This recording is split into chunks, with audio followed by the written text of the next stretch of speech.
You've seen them: the long beak, the black robe, the round glass eyes that look like they're staring straight into your soul. No, it's not a bird. And no, it's not a villain from a Tim Burton movie. It's a plague doctor, one of the most iconic and misunderstood figures in medical history. You might think, oh wow, they must have saved thousands during the Black Death, right?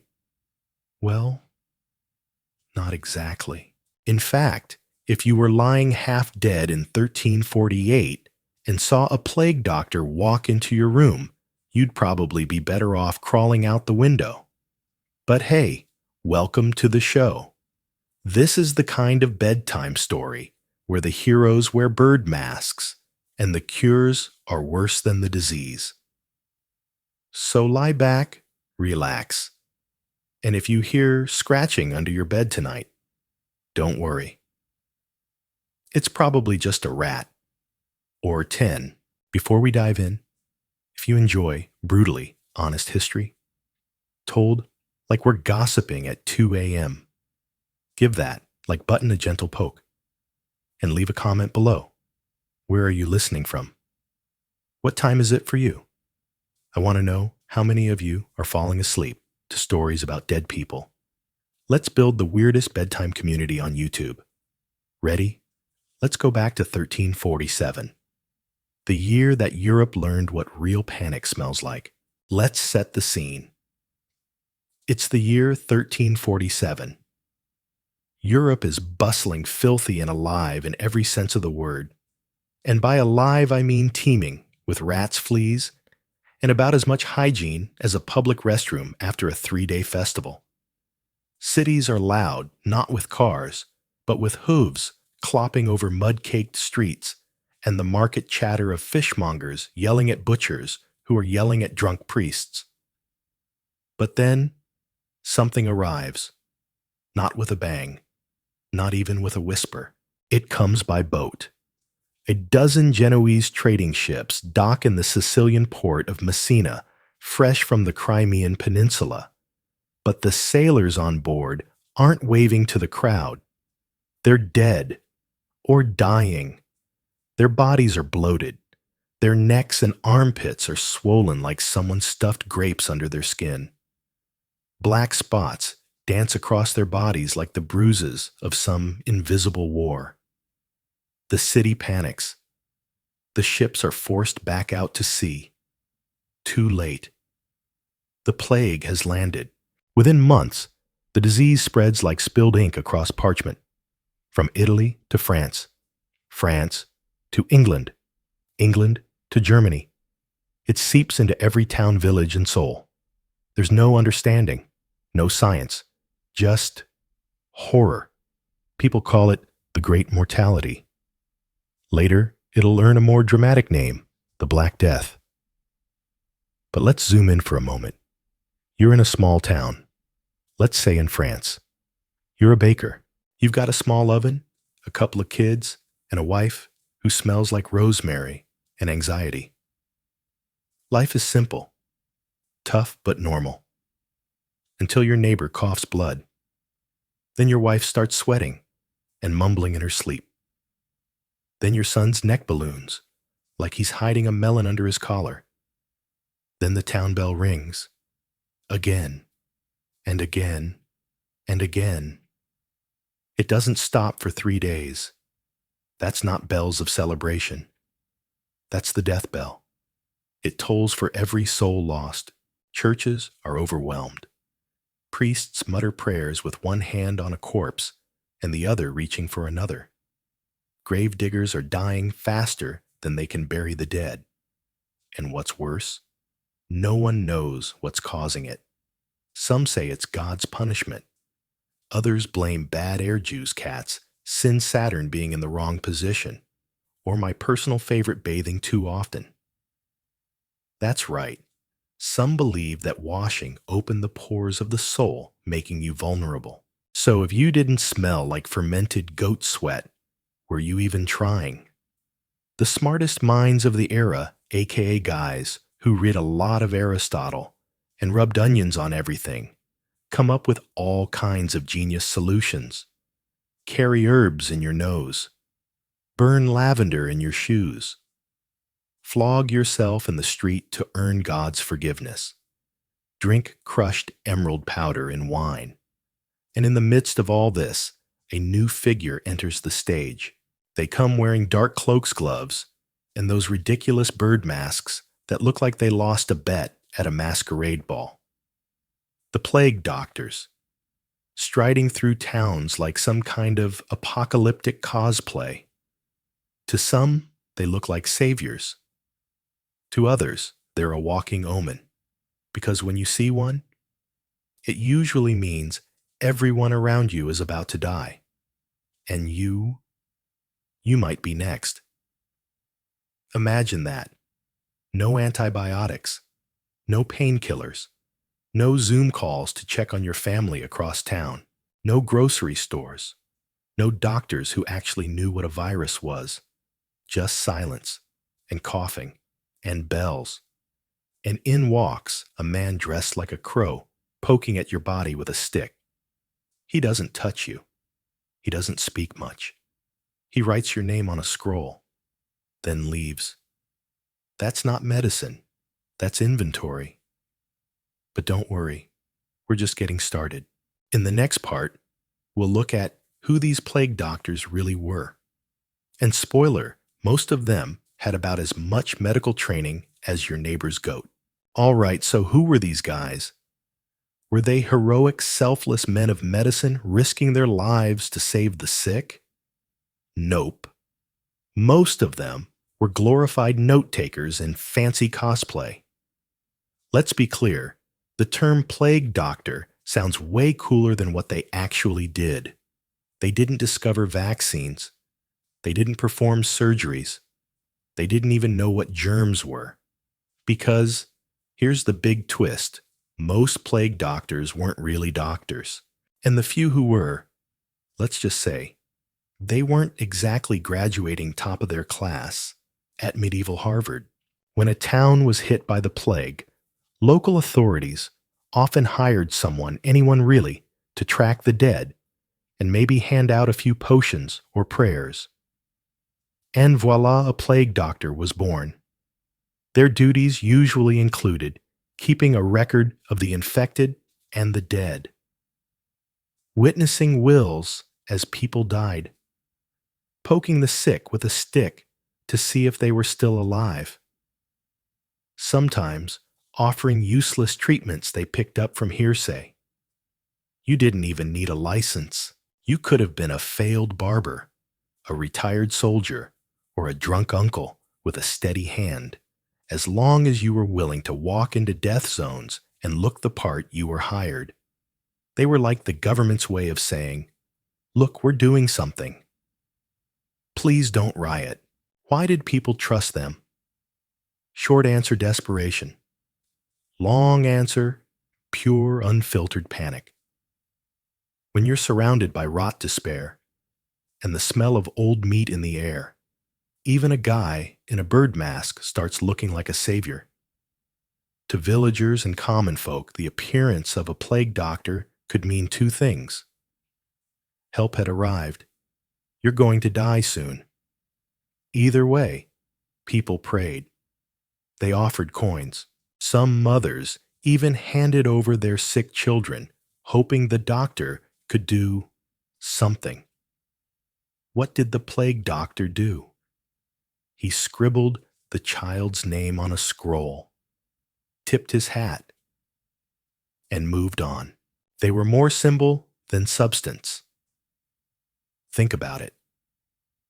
These men were walking symbols not of healing, but of administration, of documentation, of control in the chaos. Hiring a plague doctor wasn't about curing people. It was about making the government look like it hadn't completely lost control. They were like a medieval version of health inspectors with zero tools and zero training, dressed like horror movie extras. Did some of them care? Maybe. Did most of them actually help? Not really. So, Why did anyone do it? Because someone had to, and because it paid. The job came with a decent salary, a place to stay, and sometimes even immunity from taxes or future military service. But more than that, plague doctors were often outsiders hired from different towns or even countries. Why? Because nobody local wanted to do the job. Would you? Hi. Would you like to wear 5 layers of waxed leather in summer? Inhale rotting flesh and die alone in a stranger's attic? Sign me up. But if you were poor or desperate or had nothing to lose, the bird mask came calling. And, just so we're clear, no one had a clue. This was before germ theory, before microscopes, before the idea that diseases might be caused by tiny invisible organisms instead of bad smells or moral decay. So plague doctors followed the best knowledge available to them, which is like giving someone a spoon and telling them to dig to China. Some wore amulets, blessed coins, or pieces of dried toad sewn into their coats. One guy in Germany was known to carry a stuffed hedgehog as protection. No one asked why, because no one knew better. So, were they villains? No. Were they idiots? Some, yeah. But mostly, they were scared men doing a terrible job in a terrible time, dressed in a way that somehow made it worse. They walked into plague zones with no real plan. They watched people die. They counted corpses. And most of them, they never walked back out. Still think the mask was the weirdest part.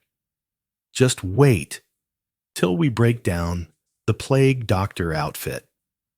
A look so bizarre, so impractical, and so oddly stylish that it makes you wonder if they were dressing for a funeral or a masquerade ball in hell. So let's talk about the outfit. You know the one. Long dark robes, leather gloves, wide-brimmed hat, and that incredibly questionable bird beak. To modern eyes, it looks like the plague doctor just got back from a steampunk Halloween rave. But in 17th century Europe, it was considered cutting-edge personal protective equipment. That's right. The beak wasn't a fashion statement. It was a filter. Kind of. Let's start with the nose. That long, curved beak wasn't for intimidation. It was stuffed with aromatic herbs, dried flowers, vinegar-soaked sponges, and sometimes straight-up camphor or garlic. Basically, the plague doctor was walking around smelling like a medieval salad. Why? Because of the brilliant medical theory of the time miasma. People believed that diseases were spread by bad air, especially the kind that smelled gross. So if the air stank, it could kill you. And if it smelled like lavender and crushed rose petals, boom, safe. Was it accurate? Absolutely not. Did it make the doctor smell like a haunted apothecary? Yes. Yes, it did. The outfit itself was made of thick fabric or wax-coated leather head to toe, sealed tight, like the guy was preparing to wrestle an oil slick. It was meant to protect the wearer from any physical contact with the patient, including their blood pus, and yes, plague sores that sometimes exploded. You're welcome for that image. The suit was essentially the spray tan tent of death zones. Add in a long overcoat, high boots, and a wide-brimmed hat, and you had the full look, something between a vampire priest and a melted scarecrow. Every plague doctor carried a wooden cane. Why? Because they didn't want to touch you. And frankly, who could blame them? The cane was used to point at parts of the body, lift a blanket from a safe distance, check for signs of life, poke, poke, are you still breathing? Fend off angry mobs, and in some cases, keep other plague victims from getting too close. Imagine lying half dead and some dude taps your foot with a stick, like he's testing fruit at a market stall. That's not care. That's quality control. The wide-brimmed black hat wasn't just a style flex. It was a symbol of medical authority, or what passed for it. Think of it like a modern doctor's white coat. Except instead of saying, "I studied medicine," it said, "I know how to look serious while people die." Bonus, it also helped keep the sun off while you stood in the street ankle-deep in plague juice. Did the outfit work? In theory, yes. In practice, eh. It did offer some protection, mostly by acting as a barrier between the doctor and the contaminated world. But since no one understood bacteria viruses or how actual transmission worked, the suit was kind of like bringing an umbrella to a hurricane. Also, let's be real. This getup was hot-heavy and completely impractical for the sweltering European summers. Doctors frequently collapsed from heat exhaustion long before the plague could get to them. You know it's bad when the uniform is more life-threatening than the job itself. So, why do we still see it today? Because it's creepy. Because it's unforgettable. Because it's iconic. The plague doctor outfit became the go-to image of death disease and impending doom. Painters, writers, poets all used it to evoke fear and mystery. Even today, people wear plague doctor masks to parties, raves, cosplay conventions, and weird underground opera nights. Why? Because the beak mask is now shorthand for things are about to get real weird real fast. But remember, behind the leather, the mask, the cane, was just a man. Usually overworked, often underqualified, almost always terrified. He dressed like a demon walked into hell and hoped he'd walk back out again. Sometimes he did. Often he didn't. So now that you know what they wore and why they looked like medieval crypt keepers, let's talk about what they actually did to treat people. And spoiler, if you thought the outfit was bad, wait till you hear what they made people drink. Coming up next, their treatments. Bleed, you burn, you poison you. Okay, so we've established the plague. Doctors weren't real doctors. We've examined their haunted house fashion sense. Now it's time for the juicy part, the actual medicine. And let me tell you, if you're squeamish, this is the part where you either lean in or tap out. Because the treatments? Oh, they were something else. Let's start with a classic bloodletting. Got a fever? Bleed. Coughing, bleed. Black lumps the size of plums in your armpits? Definitely bleed. Plague doctors believed illness was caused by an imbalance in the body's four humors, blood, phlegm, yellow bile, and black bile.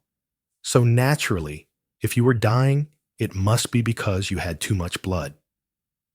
The cure: slice a vein, catch it in a bowl. Pray the patient didn't pass out or die from the treatment before the plague got to finish the job. Sometimes they used leeches instead of knives. Nothing says, "I care," like sticking a small, hungry worm on someone's face. And yes, they really thought it helped. If you had the plague, chances are you had buboes, swollen, infected lymph nodes that turned black and grew to the size of golf balls. Sometimes they oozed. Sometimes they burst. Sometimes, if the doctor was feeling ambitious, he'd help them along. Lancing was the method of poking, slicing, or squeezing these boils to release the poison, usually followed by smearing the open wound with herbs, pouring hot oil inside, or applying pigeon meat. Yes, pigeon meat. Why pigeons, don't ask. No one really knows. It was probably spiritual, or desperate, or both. Basically, they treated your rotting flesh by further rotting it. A plague doctor's treatment menu also included fun little drinks and potions guaranteed to do absolutely nothing, or kill you slightly faster. A few fan favorites. Vinegar and rosewater sounds harmless, doesn't it? Not when it's mixed with rust and dirt. Powdered emeralds, yes. Crushed gemstones, because apparently death should be sparkly. Mercury syrup, because nothing says healing like liquid metal. Snake oil, and in some cases, literal snake bits steeped in wine. Some patients were advised to drink urine, eat crushed beetles, or inhale the smoke of burned goat hair. At this point, dying from the plague was honestly the merciful option. Burning things was also popular. Doctors would light fires around the sick room to purify the air, or more specifically, to choke out the bad smells. People burned juniper, sulfur, resin, old shoes. No joke. Something about the leather, maybe. And if that didn't work, they'd smoke the patient directly, like a ham. Wrap them in blankets, light a fire underneath, and hope the heat would sweat out the plague. Spoiler, it didn't. But hey, at least your corpse smelled rustic and woodsy. Sometimes, when all else failed, plague doctors would recommend a final highly effective form of treatment, lock the patient in, and walk away. That's right. Whole houses were boarded up windows, nailed shut doors, locked from the outside, with the sick and dying trapped inside. Food was dropped through cracks. Water if you were lucky. No care. No company. No escape. And once everyone inside stopped screaming, the doors were opened. The bodies were pulled out. And the house was burned. Effective, maybe. Ethical, absolutely not. Terrifying, you bet. Here's the thing. None of these treatments worked. Not one. But in their defense, what else could they do? They had no germ theory, no antibiotics, no idea that fleas on rats were carrying Yersinia pestis, the actual bacterium behind the Black Death. So they treated symptoms the way they treated evil spirits or imbalanced stars with fire blood prayers and a whole lot of guesswork. In the end, these treatments didn't save lives, but they gave people hope. And sometimes, in a world crumbling from disease, that was enough to keep the population from falling apart completely. But here's what's wild. Even with all this medieval nonsense, plague doctors became famous. Their image lived on for centuries, not as quacks or clowns, but as symbols. Why, let's find out. So, here's the question. Why did plague doctors do what they did? Why the bloodletting? Why the pigeons? Why did they think burning an old shoe in the corner of a room would cure someone who was coughing up black goo? The answer is simple science. Or rather, the medieval version of it, which was less test tubes and lab coats and more Greek philosophers, astrology, and vibes. Let's start with the big one, miasma. Not a spell from Harry Potter, though it sounds like it. Miasma theory was the belief that disease was spread through foul-smelling air. Rotting meat, dangerous. Swamp gas, lethal. Body odor. Get away from me, you walking contagion. They believed this bad air miasma seeped into your pores, corrupted your blood, and slowly killed you from the inside out. So what did they do? They tried to block the smell, of course. That's why plague doctors stuffed herbs in their masks. It's why homes burned incense. It's why flowers were placed in graves and bodies covered in spices. Not to honor the dead, but to protect the living from the stink of disease. It's also where the nursery rhyme comes from. Ring around the rosy A, pocket full of posies. Yep. The posies were plague defense. Fun fact that cute children's song is basically a funeral dirge for millions. Sleep tight. Now let's talk about the foundation of medieval medicine, A theory that lasted almost 2,000 years, the four humors. Blood phlegm, yellow bile, black bile. These weren't just bodily fluids. They were believed to be tied to your personality, your mood, your health, even your fate. You were healthy when they were balanced. You were sick when one was in excess. Feeling feverish, too much blood. Bleed them. Melancholy, too much black bile. Purge them, coughing, more phlegm than a medieval monk's sermon. Time for some hot leeches, because why stop at bodily fluids when you can also blame the stars? Medieval doctors believed the alignment of planets affected the balance of your humors. That's right, Mercury in retrograde could literally be blamed for your bubonic boils. They even had zodiac charts for surgery showing when it was safe to open veins based on the position of the moon. Spoiler, it was never safe, especially not with a rusty knife and a bucket. But hey, what they lacked in knowledge, they made up for in confidence. Now, let's sprinkle in some context about hygiene, or more accurately, the lack of it. In many places, bathing was considered dangerous. Water was often filthy. And some people believed washing opened up the skin to bad humors or miasmas. So instead of soap and water, people cleaned themselves with scented powders, perfumed oils, or my personal favorite, changing into clean clothes and calling it a day. If you smelled better, you were better. That was the logic. Of course, this just made things worse. Lice, fleas, and bacteria were having an absolute rager. So, was it all nonsense? Well, yes and no. It's easy to laugh now knowing what we know. But at the time, this was science. It was the best explanation they had.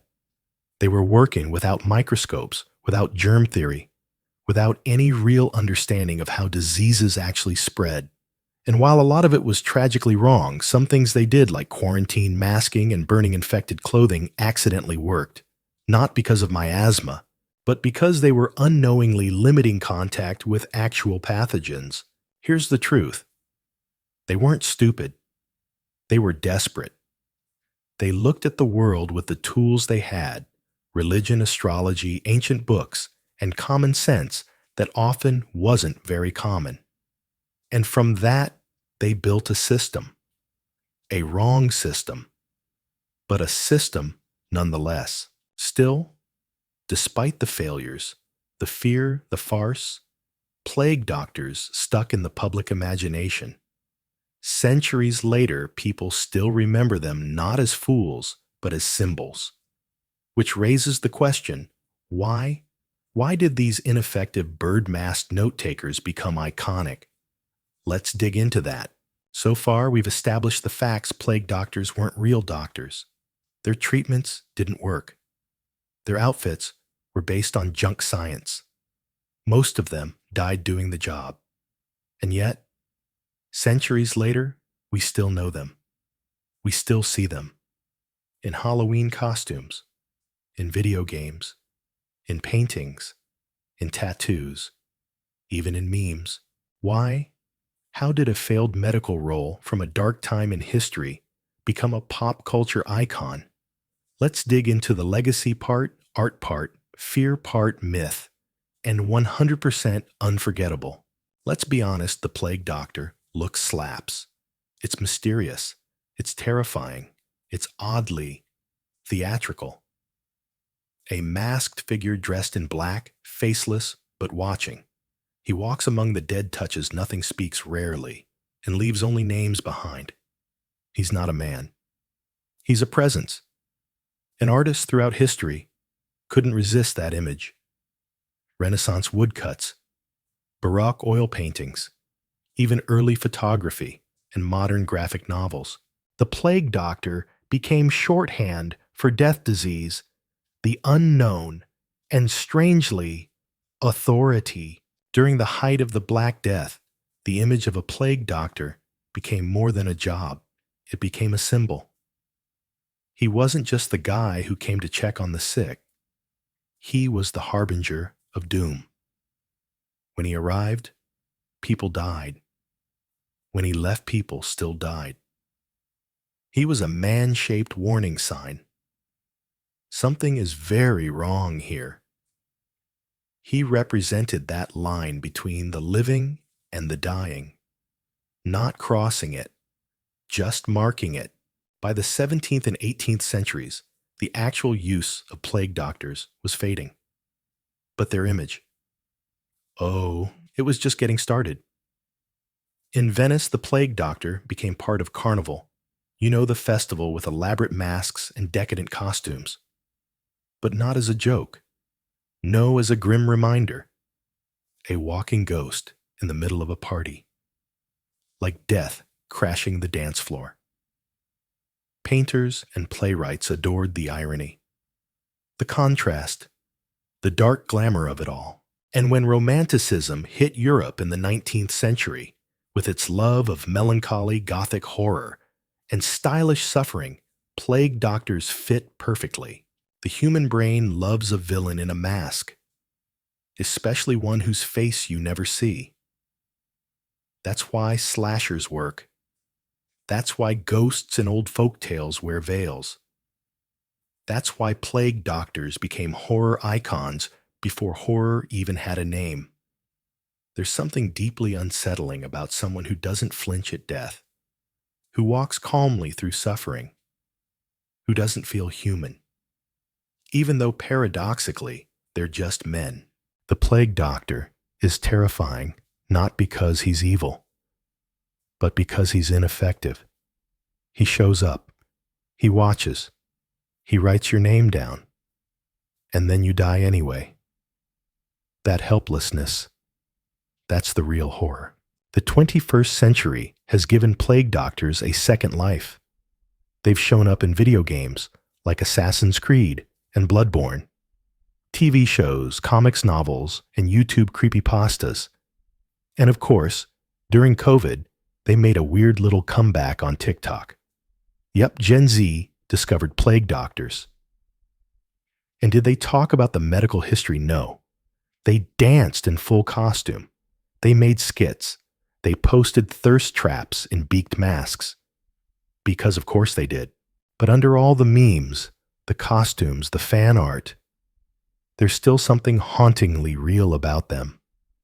Plague doctors represent a universal feeling, being surrounded by death and not knowing what to do. Trying something, anything even when it probably won't help. Dressing up like a monster because it's the only way to face the monsters around you. It's easy to laugh at them, but maybe we see a little of ourselves in them too. And now that we've explored the legacy, let's go back to the truth. Because behind the art, the myth, the aesthetic, was something brutal, cold, and honest. Let's talk about what the plague doctors really symbolized: not hope, not healing, but helplessness. Let's take off the beak mask for a moment. Let's stop romanticizing. Let's talk about what the plague doctor really was. Because here's the thing. They didn't cure anyone. They didn't save cities. They didn't bring hope. They brought paperwork and the bitter taste of reality. Imagine this. Your whole family is sick. Your neighbor has died. You're coughing up black blood. And finally, someone knocks on your door. It's not a healer. It's not a priest. It's not even someone who knows your name. It's a man in a leather robe, wearing a bird mask, holding a stick and a scroll. He doesn't ask how you feel. He doesn't look you in the eyes. He just writes. And when he leaves, you're still dying. But now, you're officially documented. That's what a plague doctor did. He wasn't there to fight for you. He was there to count you. Seeing a plague doctor in your town meant one thing. It was already too late. They didn't arrive early, when maybe something could be done. They arrived after the sickness had rooted itself, when the smell of decay filled the air, when the bodies piled up faster than they could be buried. They didn't heal. They marked the end. Their presence meant your village had been written off. They were the last official act before the silence. To be fair, some plague doctors tried. They wore their masks not to terrify, but to survive. They walked into dying houses. They recorded the dead. They offered prayers, potions, or even just their presence. But they weren't equipped to change anything. They were middlemen for death. Historians believe many of them died alone in unfamiliar towns, surrounded by strangers' corpses. No glory. No hero's send-off. Just another name added to someone else's list. And here's the truly brutal part. The world let them fail. Plague doctors were often hired by governments that knew they weren't useful, but needed a symbol of action. It was never about curing the people. It was about containing panic. Look, we've sent a plague doctor. Everything is under control. But it wasn't. The rich fled to the countryside. The poor died in the streets. And the man in the mask walked through it all powerless and alone. He became the face of a system trying to look alive while it rotted from within. In a strange way, the plague doctor became more than human. He became a ghost in real time. Not someone who had died, but someone who no longer belonged to the world of the living. He didn't talk much. He didn't show emotion. He didn't remove his mask. He floated from house to house like a spirit of bureaucracy, there to say you mattered, briefly, on paper. Then he moved on. That's the harsh truth. The plague doctor was not a healer. He was a memorial walking, a symbol of helplessness in a world that desperately needed hope. And instead, got a man in a mask with a stick and a pen. So what do we do with that? With this image of a man trying to look powerful, but only carrying silence. Maybe we carry it forward, not to scare ourselves, but to remember that pretending to fix a problem isn't the same as fixing it. That symbols can comfort, but they can also deceive.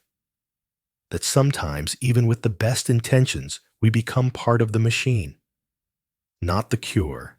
So, now you know. The truth behind the mask. The myth of the plague doctor peeled back layer by waxed leather layer. Not a savior, not a scientist, not even a doctor most of the time. Just a man with a stick, a list, and a mask that made him look braver than he probably felt. Sometimes the people we remember aren't the ones who saved the day. Sometimes they're the ones who stood there and witnessed it powerless to stop what was already in motion. And that's okay to sit with. Not every chapter in human history has a clean arc. Not every symbol is noble. Some are uncomfortable. Some are painful. Some are dressed like crows and carry no answers. But they remind us of what happens when the world panics and pretends. When governments need appearances, when people need hope, and when fear moves faster than facts. Why do we keep telling this story? Because deep down we relate. Haven't we all felt like that, a little powerless, a little lost, wearing a mask, metaphorical or otherwise, and hoping we're doing enough? The plague doctor is absurd, terrifying, sad, fascinating, and still kind of us. So, what now? You don't have to take anything grand from this. There's no test tomorrow, no action item. But maybe as you drift off tonight, think about this. In every age, every disaster, every breakdown of society, there are always people who show up. Some help, Some hinder, some simply stand there and bear witness. The plague doctor didn't save the world, but he showed up anyway. And sometimes that's the hardest part. Thanks for spending this time with me, for listening, for wondering, for asking the same questions historians have been asking for centuries. Now rest. Close your eyes. Let the ghosts wear their masks. And may your dreams be less plaguey than this, still here. Hey, you made it to the end. That either means you're incredibly into dark history, or you accidentally fell asleep with autoplay on, and honestly, either way, I'm honored. If you enjoyed this strange, slightly twisted journey into the past, tap that like button. Just a light poke, no need to commit to anything too intense at this hour. And if you want more brutally honest bedtime history stories that aren't sugar-coated, but still somehow cozy, go ahead and subscribe. It's free. It helps a lot. And it tells the algorithm that weird historical truth-telling deserves a little love. Now here's something I'd love from you. Drop a comment below. Tell me what time is it for you right now. Where in the world are you listening from? Let's see how far this late-night story has traveled. Maybe someone else is lying awake in Stockholm, or Lisbon, or a little village in Poland, just like you. Let's make this the world's most historically accurate, emotionally confused sleepover party. Because honestly, that feels pretty on brand for humanity. Sleep well. Or stay up wondering about antique bird masks, your call. Either way, I'll see you in the next story.